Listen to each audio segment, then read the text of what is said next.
പ്രിയപ്പെട്ട അച്ചടി ദൃശ്യ മാധ്യമ പ്രവർത്തകരെ, എല്ലാവർക്കും ഇന്നത്തെ പ്രസ് കോൺഫറൻസിലേക്ക് സ്വാഗതം. വളരെ സന്തോഷത്തോടെ സ്വാഗതം ചെയ്യുന്ന വന്നതിൽ ഞങ്ങൾക്ക് പ്രത്യേകം നന്ദിയുണ്ട്. നമ്മൾ ആലത്തൂർ സൗഹൃദ വേദി 10-ാം തീയതി അതിൻ്റെ ഉദ്ഘാടനം നടത്തുകയാണ്. സൗഹൃദ വേദി കൊണ്ട് നമ്മൾ ഉദ്ദേശിക്കുന്നത് ഇത് ജാതി മത രാഷ്ട്രീയ ഭേദമന്യുള്ള ഒരു പ്രസ്ഥാനമാണ്. ജനങ്ങൾക്കിടയിൽ മനുഷ്യർക്കിടയിൽ സ്നേഹം നിലനിർത്തുക എന്നതാണ് ഇതുകൊണ്ട് ഉദ്ദേശിക്കുന്നത്. ഇത് ശൈശവ ദശയിലാണ് തുടങ്ങിയിട്ടേ ഉള്ളൂ. ഒരുപാട് അപാകതകൾ ചിലപ്പോൾ ഇപ്പോഴും ഉണ്ടാവാം. അതെല്ലാം ക്രമേണ നമ്മുടെ മാധ്യമ പ്രവർത്തകരുടെ ഇൻഫർമേഷൻ വഴിയും അതുപോലെ ജനങ്ങളിൽ നിന്നും സ്വയം കൂടി ആലോചിച്ച് കിട്ടുന്ന തിരിച്ചറിവിൽ നിന്ന് തീർച്ചയായും യുക്തമായ മാറ്റങ്ങൾ കാലക്രമേണ വരുന്നതുമാണ്. ഈ ഉദ്ഘാടന സംബന്ധമായ ഡീറ്റെയിൽസ് നമ്മുടെ ജനറൽ സെക്രട്ടറി ചുരുങ്ങിയ വാക്കുകളിൽ എല്ലാ സുഹൃത്തുക്കളെയും അറിയിക്കുന്നതാണ്. Thank you sir. ഞങ്ങളുടെ ആദരണീയനായ chairman Shri Ravikumar sir, retired TDE, ഈ സംഘടനയുടെ ആദരണീയനായ ട്രഷറർ K. ജെയിംസ് സർ, എന്റെ മുന്നിലിരിക്കുന്ന ആലത്തൂരിലെ ദൃശ്യ ശ്രാവ്യ മാധ്യമങ്ങളിലെ അതിന്റെ എഡിറ്റർമാർ, റിപ്പോർട്ടേഴ്സ്, ഫോട്ടോഗ്രാഫേഴ്സ്, ആലത്തൂർ സൗഹൃദ വേദിയുടെ ആദരണീയരായ ഭാരവാഹികൾ, എക്സിക്യൂട്ടീവ് മെമ്പർമാർ, എല്ലാ ആളുകൾക്കും ഒരിക്കൽ കൂടി ഈ നല്ല സായാഹ്നത്തിൽ ആലത്തൂർ സൗഹൃദ വേദിയുടെ പേരിൽ സ്വാഗതമാണ്. 2024 ഓഗസ്റ്റ് 15-ാം തീയതി ആലത്തൂരിലെ പ്രഗത്ഭരായ വിദ്യാഭ്യാസ, സാമൂഹിക, സാംസ്കാരിക രംഗങ്ങളിലുള്ള ആളുകളെയും സാധാരണക്കാരെയും അതുപോലെ തന്നെ നാട്ടിൽ പ്രവർത്തിച്ചുകൊണ്ടിരിക്കുന്ന പല വ്യക്തികളെയും വിളിച്ചുകൂട്ടി ഇങ്ങനെ ഒരു വേദി രൂപീകരിക്കേണ്ട ആവശ്യകത ബോധ്യപ്പെടുത്തുകയും പാലക്കാട് സൗഹൃദ വേദിയുടെ മേൽനോട്ടത്തിൽ അവരുടെ കാർമ്മികത്വത്തിൽ ഇങ്ങനെ ഒരു വേദി ആലത്തൂരിലെ നാട്ടുകാർക്ക് വേണ്ടി, ഇവിടെയുള്ള നന്മ നിറഞ്ഞ ആളുകൾക്ക് വേണ്ടി സുഹൃത്തുവും സ്നേഹവും സൗഹൃദം അതുപോലെ തന്നെ സഹവർത്തിത്വവും പ്രചരിപ്പിക്കാനും നാട്ടിൽ നന്മ വിളയിക്കാനും ഏതെങ്കിലും വെറുപ്പിന്റെ വിദ്വേഷത്തിന്റെ അംശലേശങ്ങൾ ഉണ്ടെങ്കിൽ അത് തുടർച്ചമാക്കുവാനും അങ്ങനെ നല്ല ഒരു ആലത്തൂരിന്റെ സ്വപ്നം കണ്ടുകൊണ്ടുണ്ടാക്കിയ സംഘടനയാണ്. സൂചിപ്പിച്ചതുപോലെ റിട്ടയർഡ് TDE ആണ് ഇതിന്റെ ചെയർമാൻ. വൈസ് ചെയർമാൻമാരായി ഡോക്ടർ പോൾ വർഗീസ് സാറിന്, അതുപോലെ തന്നെ സനാകുട്ടി മാസ്റ്റർ, സെക്രട്ടറിമാരായി Jalshan master, Majeed master, general secretary Abdurahman Hassanar, treasurer അതിൻ്റെതായ K. ജെയിംസ്. ഇങ്ങനെ സമൂഹത്തിന്റെ വ്യത്യസ്ത മേഖലകളിൽ പ്രവർത്തിച്ചുകൊണ്ടിരിക്കുന്ന ആളുകളെ ഒരുമിച്ച് കൂട്ടി നടത്തിയ സംഘടന.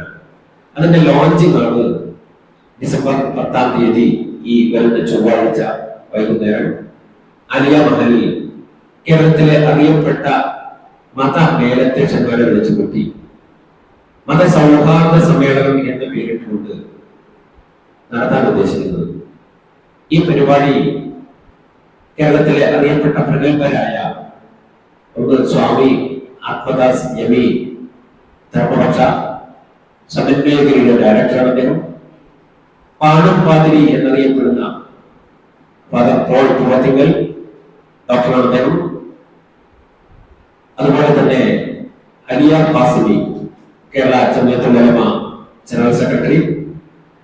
ഈ മഹാവ്യക്തിത്വങ്ങൾ കേരളത്തിന് ഉള്ളിലും പുറത്തുമൊക്കെ ആയിട്ട് ചെന്നൈയിലൊക്കെയുള്ള ആളുകളൊക്കെയാണ്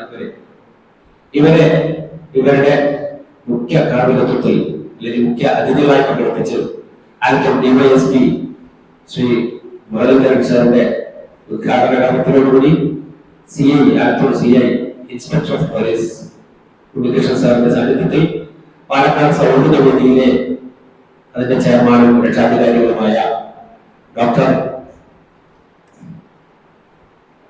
മഹാദേവൻ പിള്ള സർ, അതുപോലെ തന്നെ അതിന്റെ രക്ഷാധികാരി കളത്തിൽ ഫാറൂഖ് തുടങ്ങി വ്യത്യസ്ത ആളുകളെ പങ്കെടുപ്പിച്ചുകൊണ്ട് നടത്തുന്ന പരിപാടിയിലേക്കാണ് അതിന്റെ ഔദ്യോഗിക പ്രഖ്യാപനമാണ് എന്ന് മാധ്യമപ്രവർത്തകരുടെ മുന്നിൽ അറിയിക്കുന്നത്. നിങ്ങൾ ഈ പരിപാടിയെ എത്രമേൽ ആലത്തൂരിന്റെ സൗകര്യത്തിന് വേണ്ടി അതിന്റെ നന്മയ്ക്ക് വേണ്ടി നിങ്ങൾക്ക് പ്രചരിപ്പിക്കണം. ഈ സമ്മേളനത്തിലൂടെ നിങ്ങൾ മനസ്സിലാക്കിയ കാര്യങ്ങൾ അത് നാട്ടിൽ നന്മ വിളയിക്കാൻ ഉപകരിക്കുന്നു എന്ന് ഞങ്ങൾ മനസ്സിലാക്കുന്നു. ഇവിടെ ഹാജറുള്ള ആളുകൾ ഇല്ലാത്ത ദൃശ്യമാധ്യമ പ്രവർത്തകരെ കൂടെ ഈ വിഷയം അറിയിക്കണം എന്ന് കൂടെ എത്തിക്കുകയാണ്. അതൊരു നല്ല അനുഭവമായിരിക്കും. ആലത്തൂരിൽ 500ഓളം ആളുകൾ പങ്കെടുക്കുമെന്ന് പ്രതീക്ഷിക്കുന്ന അല്ലെങ്കിൽ ഞങ്ങൾ അതുകൊണ്ട് കമ്മി ചെയ്തുകൊണ്ടിരിക്കുന്നത് വ്യത്യസ്ത മതമില്ലാത്ത ആളുകളെ ചേർന്നത് മാനവികതയുടെ ഒരു സമ്മേളനമാണ് നടക്കുന്നത്. അങ്ങനെ മതമുള്ളവരുമില്ലാത്തവരും ഇന്ത്യയുടെ ആ നന്മ അത് കേരളത്തിൽ നമ്മുടെ നാട്ടിൽ അത് ഭംഗം വരുമ്പോ അതിന്റെ ഗ്ലാനി സംഭവിക്കുമ്പോൾ തിരുത്താനുള്ള ശ്രമമാണ്. നിങ്ങളുടെ പിന്തുണ, പ്രാർത്ഥന, നിങ്ങളുടെ സാന്നിധ്യം, നിങ്ങളുടെ പങ്കാളിത്തം, നിങ്ങളുടെ റിപ്പോർട്ടിംഗ് എല്ലാ ആവശ്യങ്ങളും ഞാൻ അവസാനിപ്പിക്കുന്നു. ഈ വിഷയമായിട്ട് എന്തെങ്കിലും അന്വേഷിക്കാനുണ്ടെങ്കിൽ ആത്മീയരായ ഭാരവാഹികൾ കൂടി പറയുന്നതാണ്. അതിനുശേഷം ഈ വിഷയത്തിൽ സൂചിപ്പിക്കുന്ന വ്യക്തമായിട്ടുള്ള കൂടെ വിതരണം ചെയ്യും. നമ്മുടെ ഈ പോലീസ് സ്റ്റേഷന് കിട്ടിയ ഒരു അംഗീകാരത്തിന്റെ ഭാഗമായ ഒരു ചടങ്ങ് അതിനോടനുബന്ധിച്ച് നടത്തുന്നു. കേരളത്തിലെ ആലത്തൂരിൽ അറിയപ്പെട്ട മാധ്യമ പ്രവർത്തകര്, സാംസ്കാരിക പ്രവർത്തകരെ ആദരിക്കുന്ന ഒരു ചടങ്ങുകൂടെ ഈ ഇതിന്റെ ഓർഗനൈസേഷനിൽ ഉണ്ടായിരിക്കുന്നതാണ്. അതിൽ മുമ്പേ നിന്ന ഒരു കാര്യമാണ് ഇപ്പോൾ ജെയിംസ് സാർ പറഞ്ഞത്. ആലത്തൂർ പോലീസ് സ്റ്റേഷനിൽ കിട്ടിയ അംഗീകാരം. ആദരിക്കുന്ന ആളുകളുടെ പേര് വായിച്ചാൽ വേണമെങ്കിൽ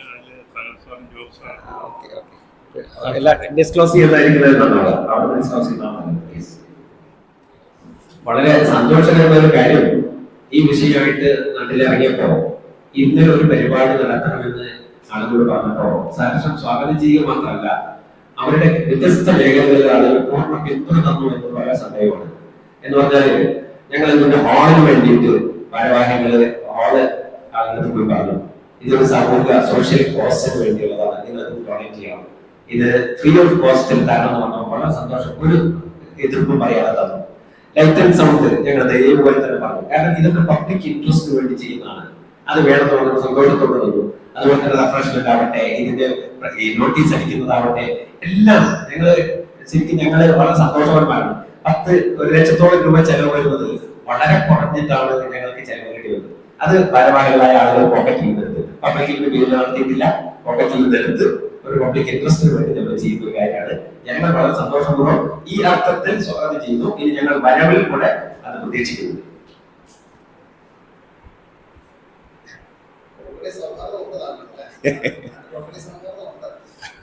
സൗഹാർദ്ദത്തിന് ഇപ്പോ കേരളത്തിലും ഇന്ത്യയിലൊക്കെ ഉണ്ടായിരുന്നു ഒരു കാലത്ത്. പക്ഷെ അതിന് ഗ്ലാനി സംഭവിച്ചുകൊണ്ടിരിക്കുന്നു എന്നത് നമ്മളിപ്പോ ദൃശ്യശ്രാവ്യ മാധ്യമങ്ങൾ കണ്ടുകൊണ്ടിരിക്കുന്ന ആളുകൾക്ക് മനസ്സിലാവുന്നുണ്ട്. അവിടെ നമുക്ക് കേരളത്തിൽ അത് അഥവാ ആലത്തൂരും പരിസര പ്രദേശത്തും വരാതിരിക്കാനുള്ള മുൻകരുതൽ കൂടിയാണ്. അഥവാ വിദ്വേഷത്തിന്റെ വെറുപ്പിന്റെയും മെസ്സേജുകൾ നിരന്തരം കാണുകയും കേൾക്കുകയും ചെയ്യുമ്പോൾ ഇത്തരം മെസ്സേജുകൾ കൂടെ കാണുമ്പോൾ നമ്മൾ കൊടുക്കുന്ന ഒരു സന്ദേശം, പ്രത്യേകിച്ചും സീനിയേഴ്സായ റിട്ടയർഡായ ആളുകൾ, ഇത്തരം വേദകളിലൊക്കെ ഉള്ള ആളുകൾ, അവരെ പോലെയുള്ള ആളുകൾ ഈ മെസ്സേജ് പാസ് ചെയ്യുമ്പോൾ ന്യൂ ജെന്നിനെ അഥവാ പുതിയ തലമുറയെ പോലെ വിദ്യാഭ്യാസ സ്ഥാപനങ്ങളിൽ ഞങ്ങൾ പോയിട്ട് അവരുടെ പ്രതിനിധികൾ വരാൻ ആവശ്യപ്പെട്ടിട്ടുണ്ട്. അതുപോലെ തന്നെ അധ്യാപന മേഖലയിലുള്ള ആളുകൾ പ്രാതിനിധ്യം ഞങ്ങൾ ആവശ്യപ്പെട്ടിട്ടുണ്ട്. വ്യത്യസ്തങ്ങളായ ആളുകൾ ഉൾക്കൊണ്ടുകൊണ്ട് അവർക്ക് ഈ മെസ്സേജ് പാസ് ചെയ്യുമ്പോൾ ഈ വിദ്വേഷത്തിന്റെയും വെറുപ്പിന്റെയും വാചകങ്ങളും വാക്യങ്ങളും അത് മങ്ങിപ്പോകും. ഇത് ഈ നന്മ ജ്വലിച്ചു നിൽക്കും. ഇതാണ് ഉദ്ദേശം. എന്തെങ്കിലും സിറ്റുവേഷൻ ഉണ്ടെങ്കിൽ മാത്രമല്ല ഞങ്ങൾ ഉദ്ദേശിച്ചത്, അഥവാ വരാതിരിക്കുന്നത്. Precaution is better than cure എന്നാണല്ലോ, അതിനുള്ളൊരു മുൻകരുതൽ. സാർ, എൻ്റെ കുട്ടിക്കാലത്ത് ഞാനൊരു ഓട്ടോറിക്ഷ ആയിരുമ്പോൾ ഞങ്ങൾ 3 കുട്ടികൾ സുഹൃത്തുക്കൾ, അതിന് ആഘോഷം ഉണ്ടാവാം, ഒരു ജോർജ് ഉണ്ടാവും, ഒരു അക്ബർ ഉണ്ടാവാം. ഒരു മാങ്ങ അന്നത്തെ കല്ലെടുത്ത് എറിയും മാവില്, അടുത്ത പറമ്പിലെ മാങ്ങൊന്നും കുഴപ്പമില്ല, കിട്ടുന്ന മാവില് കല്ലെടുത്തെറിയും, ആ മാങ്ങ വീഴും, അവരത് കുത്തിപ്പൊട്ടിച്ച് പങ്കുവെക്കും. ഇന്ന് ഈ 3 പേര് ഒരുമിച്ച് ചായ കുടിച്ചാൽ ഉടനെ ടൈറ്റായി മതസൗഹാർദ്ദം. ഈ ഡിഫറൻസ് ആണ് വേദനിപ്പിക്കുന്നത്, ആ ടൈറ്റിലാണ് വേദനിപ്പിക്കുന്നത്. അതേ സൗഹൃദം ഇന്നും, പക്ഷെ ഉടനെ ആ ടൈറ്റിലായി മതസൗഹാർദ്ദം. അവിടേക്കാണ് കാര്യങ്ങൾ എത്തിയത്. അതുകൊണ്ടാണ് ഇങ്ങനൊരു ചിന്ത ഉടനെടുത്തത്.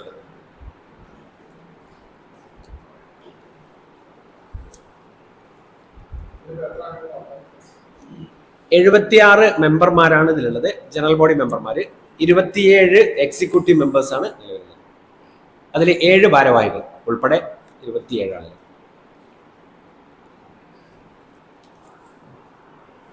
ഇനിയും ഇതിൽ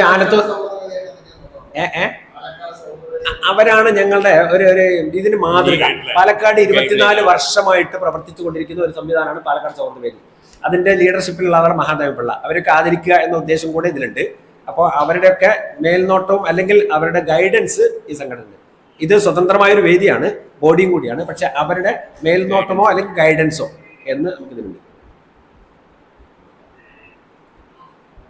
ഇതില് നമുക്ക് പുതിയ ആളുകളെ നമ്മൾ ഇതിലേക്ക് ഓപ്റ്റ് ചെയ്യുന്നുണ്ട് എന്ന് പറഞ്ഞാൽ ഇത് പരിമിതമായി ഇങ്ങനെ വളരെ നിൽക്കേണ്ടതാവുന്നല്ല. ഇതിൽ ജനറൽ ബോഡി മെമ്പേഴ്സ് എന്ന് പറയുന്നത് അതിന് വിപുലപ്പെടുത്താൻ നമ്മൾ അവിടെ അനൗൺസ് ചെയ്യുന്നുണ്ട്. അത്തരം ആളുകൾക്ക് സൗഹൃദത്തെ സ്നേഹിക്കുന്ന അല്ലെങ്കിൽ അങ്ങനെ ഇഷ്ടപ്പെടുന്ന ആളുകളെ അതിലേക്ക് സ്വാഗതം ചെയ്യുന്നു കൂടി. നമുക്ക് ഒരു ചോദ്യം ചോദിക്കാം, അങ്ങോട്ടൊരു ചോദ്യം ചോദിക്കട്ടെ. മാധ്യമപ്രവർത്തകർ, ദിശമാധ്യമ പ്രവർത്തകർ എന്നുള്ള നിലക്ക് നമുക്ക് ഈ നന്മയെ എങ്ങനെ നാട്ടിൽ വ്യാപിപ്പിക്കാൻ നിങ്ങൾക്ക് എന്ത് ചെയ്യാൻ കഴിയുമോ? ഒരു ന്യൂസ് കൊടുക്കുക എന്നതിലപ്പുറം എന്തെങ്കിലും ചെയ്യാൻ കഴിയുമോ? അപ്പൊ നമ്മുടെ വ്യക്തിബന്ധത്തിൽ നമുക്കിതിൽ അംഗത്വം എടുക്കുന്ന വിഷയത്തെക്കുറിച്ച്, നമ്മുടെ വ്യക്തിബന്ധത്തിലുള്ള ആളുകളെ കുറിച്ച്, ആ പരിപാടിയിലേക്ക് കൂടുതൽ ആളുകളെ സംഘടിപ്പിക്കുന്നതിനെ കുറിച്ച്, അങ്ങനെ ഒരു പ്ലൂറൽ ഒരു സദസ്സാണ് ഞങ്ങൾ ആഗ്രഹിക്കുന്നത്.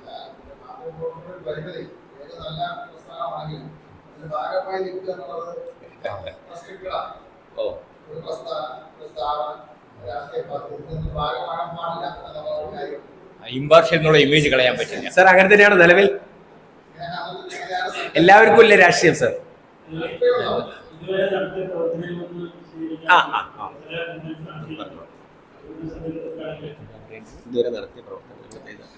നമ്മുടെ സൗഹാർദ്ദം, ജനങ്ങൾക്കിടയിലുള്ള സൗഹാർദ്ദമാണ് പ്രധാന ലക്ഷ്യം. അതുകൊണ്ടാണ് ഇത് ഒരു അടിസ്ഥാനമായിട്ട് ജാതിയോ മതമോ വാക്കമോ അല്ലെങ്കിൽ നിറമോ പുരുഷ സ്ത്രീയോ അങ്ങനെ ഒരു കാര്യം ഇല്ലാതെ ചിന്തിക്കുന്നത്.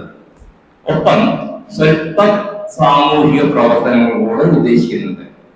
സാമൂഹിക പ്രവർത്തനം എന്ന് പറയുമ്പോൾ ഒരു നമ്മുടെ ഏരിയയില് അടിപ്പാത വരുന്നു അല്ലെങ്കിൽ വെള്ളക്കെട്ടുകൾ വരുന്നു, നിവേദനങ്ങൾ കൊടുക്കുന്നു. അങ്ങനെ നമ്മൾ നിവേദനങ്ങൾ കൊടുത്തിട്ടുണ്ട്. വെള്ളക്കെട്ട് വരുന്ന ഭാഗത്തേക്ക് അടിപ്പാത വരെ എണ്ണച്ചേരിക്ക് തഹസിൽദാർ നിവേദനങ്ങൾ കൊടുത്തിട്ടുണ്ട്.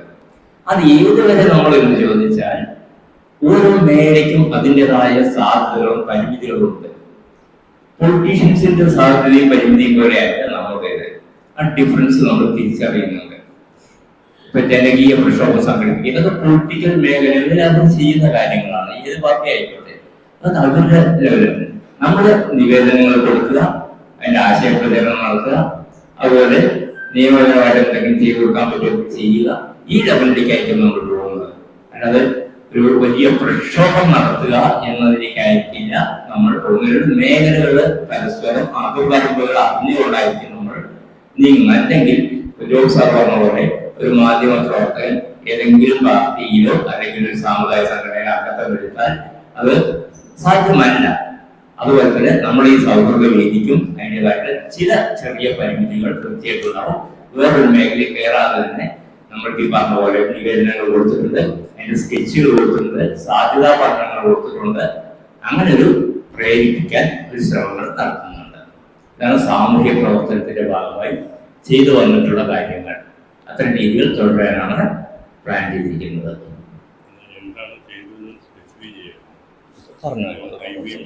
ഹൈവേയുടെ അടിപ്പാതയായി ബന്ധപ്പെട്ട് നമ്മുടെ ഈ ഭാഗത്ത് ഇവിടെ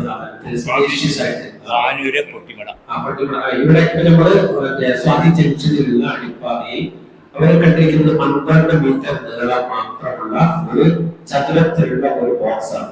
ശരിക്കും നമുക്ക് വേണ്ടിയിരുന്നത് അവിടെ ഒരു ഫ്ലൈ ഓവർ ആയിരുന്നു. പക്ഷേ അതിനവർക്ക് ഓപ്ഷൻ ഇല്ല, ഇപ്പൊ അതില്ല എന്നാണ് പറയുന്നത്. അല്ലെങ്കിൽ പിന്നെ അടിപ്പാത കുറെ കൂടെ വീതി കൂട്ടിയിട്ട് നടക്കാൻ, കാരണം ഇത് മെയിനായിട്ട് ഇങ്ങോട്ട് വേണ്ട എല്ലാ വിദ്യാഭ്യാസ സ്ഥാപനങ്ങളും ആശുപത്രികളും സർക്കാർ സ്ഥാപനങ്ങളൊക്കെ വേണ്ട ഒരു സ്പേസാണ്. അതും ഇത് തമ്മിൽ വിഭജിച്ചു പോകുമ്പോൾ സ്വാഭാവികമായിട്ടും സ്പേഷ്യസ് ആയിട്ടുള്ള ഒരു ഇത് വേണ്ടി വരും. അപ്പൊ നടപ്പാതകൾ എന്നത് കൃത്യമായിട്ട് നിർണ്ണയിക്കണം, വലുപ്പം കൂടണം, 2 ബസ്സുകൾ അങ്ങോട്ടും ഇങ്ങോട്ട് വരണം. കാരണം വിദ്യാഭ്യാസ സ്ഥാപനങ്ങൾ ഒരുപാട് പുറത്താണ്. എന്തൊക്കെ ആവശ്യപ്പെട്ടുകൊണ്ട് നാഷണൽ ഹൈവേ അതോറിറ്റിക്ക് അതിന് കൊടുത്തിരുന്നു. വിവരാവകാശ നിയമപ്രകാരം അവർ ചെയ്യുന്നതിന്റെ പ്ലാനും സ്കെച്ചും ഒക്കെ ആവശ്യപ്പെട്ടിട്ടുണ്ടായിരുന്നു. അതിന്റെ അടിസ്ഥാനത്തിൽ നിർമ്മാണം കൊടുക്കുകയും ചെയ്തു.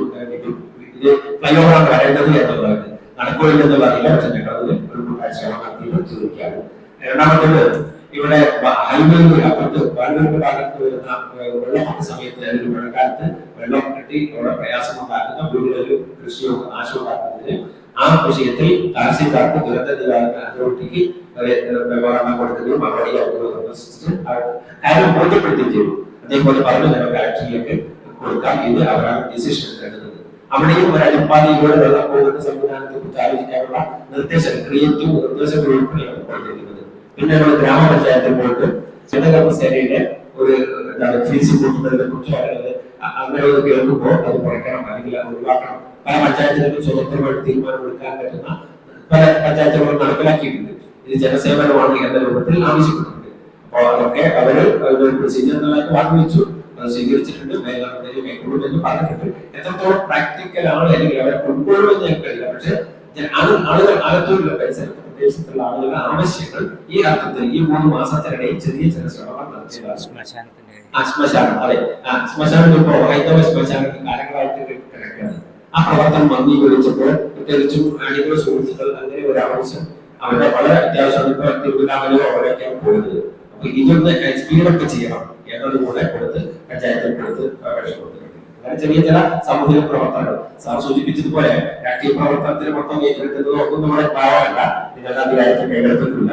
അതേസമയത്ത് ഇതുപോലുള്ള ചില ജനകീയ വിഷയങ്ങളെ ജനങ്ങളുടെ ശ്രദ്ധയിൽ പ്രത്യേകിച്ചും ഇവരുടെ അധികാരികളുടെ ശ്രദ്ധയിൽപ്പെടുത്തുക എന്നതാണ് ആ ഒരു സാമൂഹിക ബാധ്യത മാത്രമാണ് ഈ ഒരു സൗകര്യത്തോടൊപ്പം ഞങ്ങൾ തുടർന്നുകൊണ്ടിരിക്കുന്നത്. സൗഹൃദവേദിയുടെ സ്വീകരിച്ച് ഇവിടെ എത്തിയ മുഴുവൻ പത്രപ്രതിനിധികൾക്കും ദൃശ്യ മാധ്യമങ്ങൾക്കും സൗഹൃദവേദി ഭാരവാഹികൾക്കും ഞങ്ങളുടെ നന്ദി അറിയിക്കുന്നു. Thank you.